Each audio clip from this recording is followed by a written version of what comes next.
Padamnya jaringan listrik di unit pelaksana pelayanan pelanggan UP3 Kabupaten Lahat yang membawahi 11 kabupaten dan kota pada Kamis 2 Juni 2022 cukup lama terjadi. Padamnya listrik memang bukan yang pertama, akan tetapi dampak dari peristiwa ini sedikitnya 2.000 pelanggan terdampak mulai dari seputaran Kecamatan Kota Lahat, Kecamatan Lahat Selatan hingga Kecamatan Merapi area. Bantuan sumselupdate.com, jaringan listrik padam mulai pukul 17.59 waktu Indonesia Barat dan PLN baru bisa menyala secara keseluruhan pada pukul 23.45 waktu Indonesia Barat. Manajer PLN UP3 Lahat Muhammad Syafdinir mengatakan penyebab padamnya listrik itu lantaran ada 2 dari 3 feeder yang hangus tersambar petir. Pertama memang kejadian itu 3 penyulang mati bersamaan ya, feeder kita di lokasinya itu di depan gardu hubung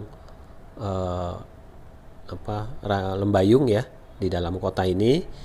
Saya masih belum hafal ya daerahnya karena masih baru. Terus kemudian dari 3 itu memang 2 terganggu ya karena ekses dari cuaca ekstrim ya. Dan kalau kita lihat dari ini, dia itu